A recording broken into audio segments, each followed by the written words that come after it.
Hi hello সবাইকে, আমি প্রতিভা। আর তোমরা সবাই কেমন আছো জানিও। দিনটা হলো রবিবার, আর এই উইকেন্ডে আমাদের হঠাৎ করেই প্ল্যান হয়েছে জার্মানির ভেতরেই একটি সুন্দর জায়গায় যাওয়ার। কাচের জানালা দিয়ে এই যে অপূর্ব প্রাকৃতিক সৌন্দর্য ধরা পড়ছে, তোমরা যারা আমার নিয়মিত ভ্লগ দেখে থাকো, আমার পূর্ববর্তী কয়েকটি ট্রাভেল ভ্লগে এই জায়গাগুলি অবশ্যই দেখে থাকবে। আগের দিন এক নতুন বন্ধুর বাড়িতে গিয়েছিলাম, ওখানে গিয়ে আমরা এই 5 বন্ধু মিলে ঠিক করেছি যে আজকে জার্মানিতে এই জায়গাটিতে যাব। ও বারবার তো শুধু এই জায়গাটি বলছি, এবার বলি আমরা কোথায় যাচ্ছি। আমরা আজ যাচ্ছি ব্ল্যাক ফরেস্টে। গোটা বিশ্বব্যাপী এই ব্ল্যাক ফরেস্টের নাম জানেন না এরকম মানুষের সংখ্যা খুবই কম। তাই জার্মানিতে এলে হাতে একটু বেশি সময় থাকলে সবাই কিন্তু অবশ্যই এই জায়গাটি ঘুরে যায়। আসলে এই গোটা ইউরোপ মহাদেশটি প্রাকৃতিক সৌন্দর্যের দিক থেকে ভীষণই সুন্দর। আর আরেকটি বিষয় হলো, এখানের বেশিরভাগ দেশগুলি খুবই পরিষ্কার পরিচ্ছন্ন। এবার এই সুন্দর দৃশ্যটি তো দেখো। ট্রেনে করে 2 বার এই পথ দিয়ে এসেছি, আর এরকম ভাবেই মোহিত হয়েছি। এই ডাবল ডেকার আরই ট্রেনটি করেই এসেছি। আর লেক কনস্ট্যান্স লেখাটি দেখতে পাচ্ছ? এই ট্রেনটির শেষ গন্তব্য কিন্তু লেক কনস্ট্যান্স। লেক কনস্ট্যান্স সুইজারল্যান্ড, অস্ট্রিয়া আর জার্মানির ঠিক সীমান্তে রয়েছে। তোমরা যারা আমার সেই ট্রাভেল ভিডিওটি এখনো পর্যন্ত দেখোনি, অবশ্যই গিয়ে দেখতে পারো। আমি ডেসক্রিপশন বক্সে লিংক প্রোভাইড করে দেব। এই হলো ট্রিবার্গ বা ট্রাইবার্গ স্টেশন। আজকের এই ট্রাভেল ব্লগে আমি আজ আর বিস্তারিত কিছু বললাম না যে কিভাবে আসলাম, কারণ জার্মানিতে এলে সবার যাত্রা শুরু স্টেশন আলাদা আলাদা হতে পারে। মৈনাক শারদিয়াকে তো তোমরা অলরেডি চেনো, আমার আগের ব্লগে দেখেছো। আর এই হলো আমার নতুন বন্ধু মানি।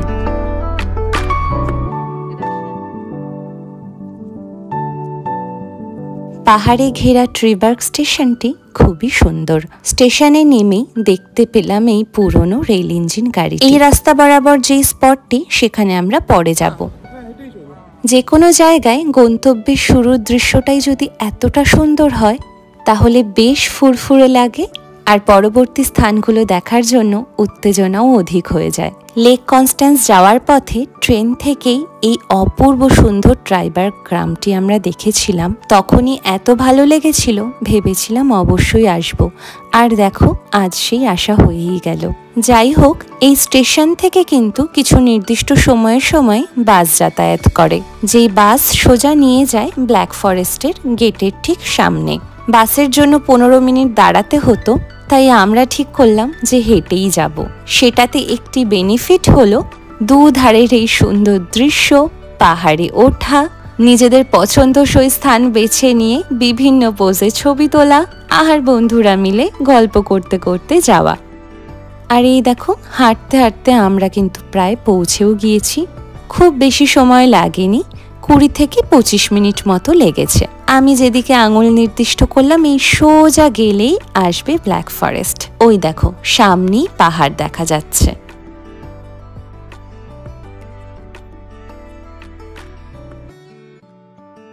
একটি স্থানেও কিন্তু ক্লিপ না নিয়ে ছাড়তে পারছি না। প্রথম কেউ ইউরোপে এলে সত্যি সবকিছু স্বপ্নের মতো লাগে।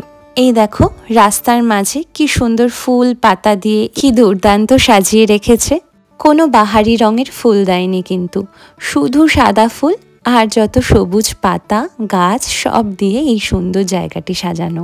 আমরা এখন যেই জায়গাটিতে এলাম, অর্থাৎ পাহাড় সংলগ্ন এই যে বিস্তর জায়গাটি, এটি হলো এখানকার মার্কেট প্লাস। আর এই মূর্তিগুলোকে দেখো, এর ঠিক সামনেই রয়েছে, দেখতে পাচ্ছ, সুপার মার্কেট, বড় বড় দোকান আর শপিং মল। আর সামনেই রয়েছে একটি সরু খাল মতো। এটি কিন্তু পাহাড়ি ঝর্ণার জল, সেটাই একদম দ্রুত গতিতে নিচের দিকে যাচ্ছে, হয়তো কোনো নদীর সাথে মিলিত হবে। আর যে সুউচ্চ ঝর্ণা থেকে এটি আসছে, সেই ঝর্ণাটি কিন্তু মূল আকর্ষণ, সেটা আমরা দেখব। আর ওই দেখো, পাহাড়ের একদম দূরে একটি ছোট লাইট হাউস মতো। এগুলো সম্ভবত এক একটি ওয়াচ টাওয়ার।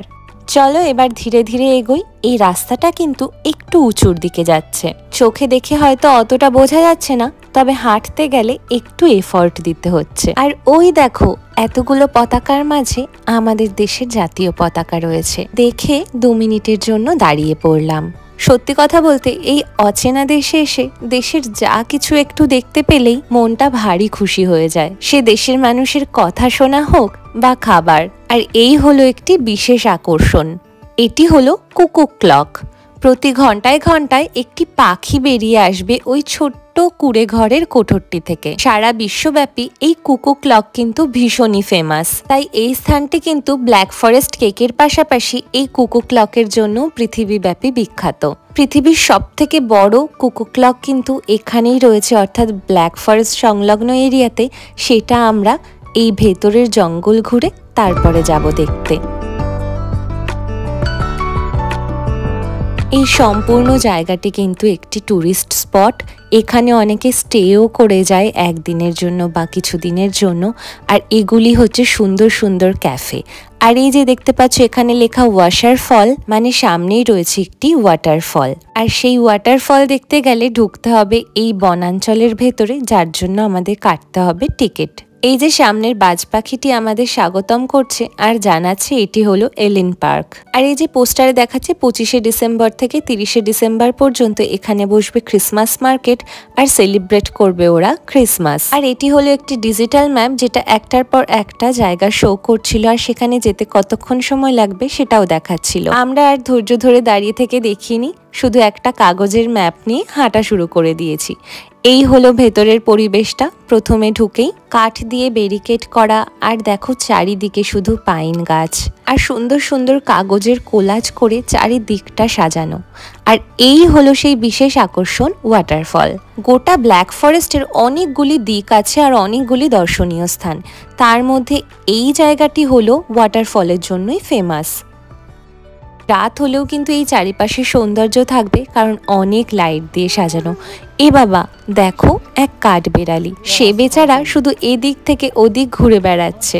কিছুক্ষণ অবজার্ভ করাতে আমরা বুঝলাম তার কোনো ভয় নেই, কারণ সে মানুষের থেকে অনেক বাদাম আর খাবার পায়। চারিদিকে ছড়ানো বাদামের খোসাই তার প্রমাণ।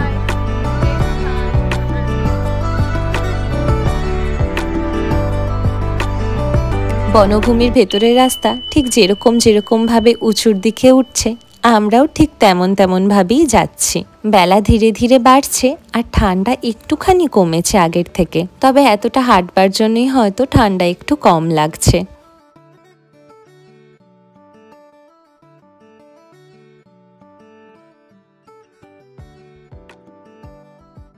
যাক, আমাদের প্রায় 1 কিলোমিটার চড়াইতে হাঁটাটা সার্থক হলো।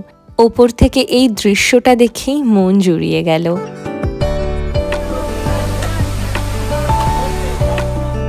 এবার বাদিক বরাবর আবার চড়াইতে উঠতে শুরু করেছি, আর পাহাড়ের এত উচ্চতা থেকে পুরো ট্রাইবার গ্রামটি দেখা যাচ্ছে। এই নিঃসঙ্গ নিঝুম বনভূমিতে আমরা শুধু কয়েকজন হাঁটছি, আর খসখস করে শুকনো পাতার আওয়াজই শুধু শোনা যাচ্ছে। প্রায় 35 থেকে 40 মিনিট ধরে হেঁটে আসলাম এই সুন্দর জায়গাটিতে। এই জায়গাটি কিন্তু পাহাড়ের অনেকটা উঁচুতে। দেখো এখানে বনভূমি প্রায় শেষ হয়ে এসেছে, নীল আকাশ থেকে ঝলমল করছে সূর্য। এত উচ্চতায় এসে রয়েছে গ্রামের ছোট ছোট ঘর, আর এটি কিন্তু মেইন রোডের সাথে সংযুক্ত হয়েছে। রাস্তাগুলি দিয়ে অনবরত গাড়ি ঘোড়া চলছে।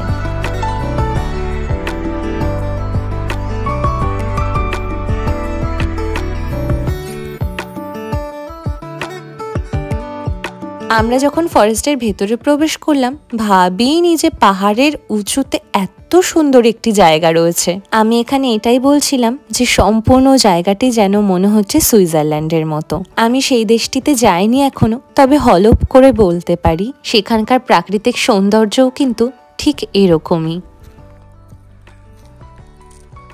এখানে এত গাড়ি কেন রে? তো চলো, অনেক তো ঘোরাঘুরি হলো, ছবি তোলা সবকিছুই হয়েছে। এখন পড়েছে পেটে টান, ভীষণ খিদে পেয়েছে। এবার নিচে নামা যাক। ঠিক যে পথ দিয়ে এসেছি সেই পথ দিয়েই যাব। তো অনেকটা সময়, তবে স্বভাবতই নামতে সময়টা কমই লেগেছে।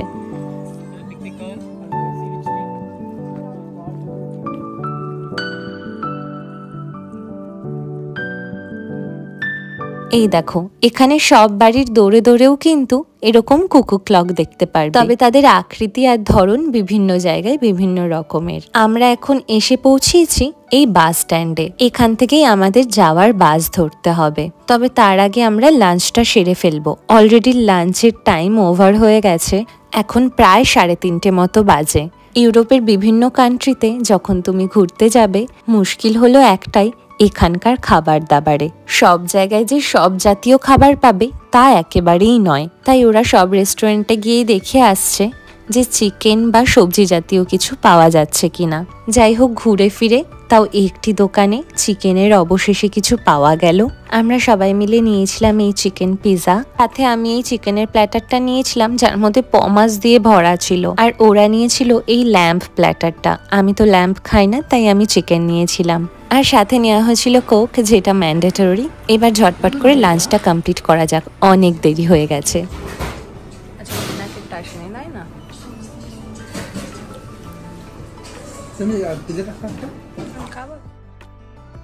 আসার পথে বাদিকে সারিবদ্ধভাবে অনেক সোভেনিয়ারের দোকান দেখেছিলাম, তাই ভাবলাম স্মৃতি হিসেবে কিছু একটা কিনে নিয়ে যাই। আর এখানকার কুকু ক্লকের থেকে কি বা ভালো হয়, তাই এরকম দেখেই একটা ছোট ফ্রিজ ম্যাগনেট কিনেছি।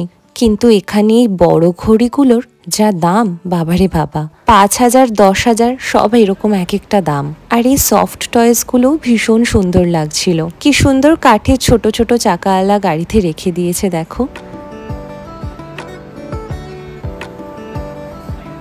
সবই তো হলো, এবার একটি মূল জিনিস এখনো বাকি আছে। ব্ল্যাক ফরেস্ট পৃথিবীতে যেই কেকের জন্য বিখ্যাত, সেটি টেস্ট করব না, এটা তো হতেই পারে না।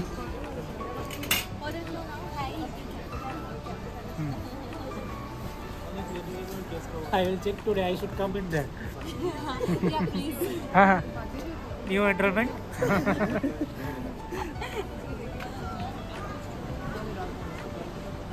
খেতে তো বেশ ভালো ছিল, কিন্তু আমরা ইন্ডিয়াতে যে ব্ল্যাক ফরেস্ট কেক খেয়ে থাকি সেটার থেকে টেস্ট কিন্তু অনেক আলাদা।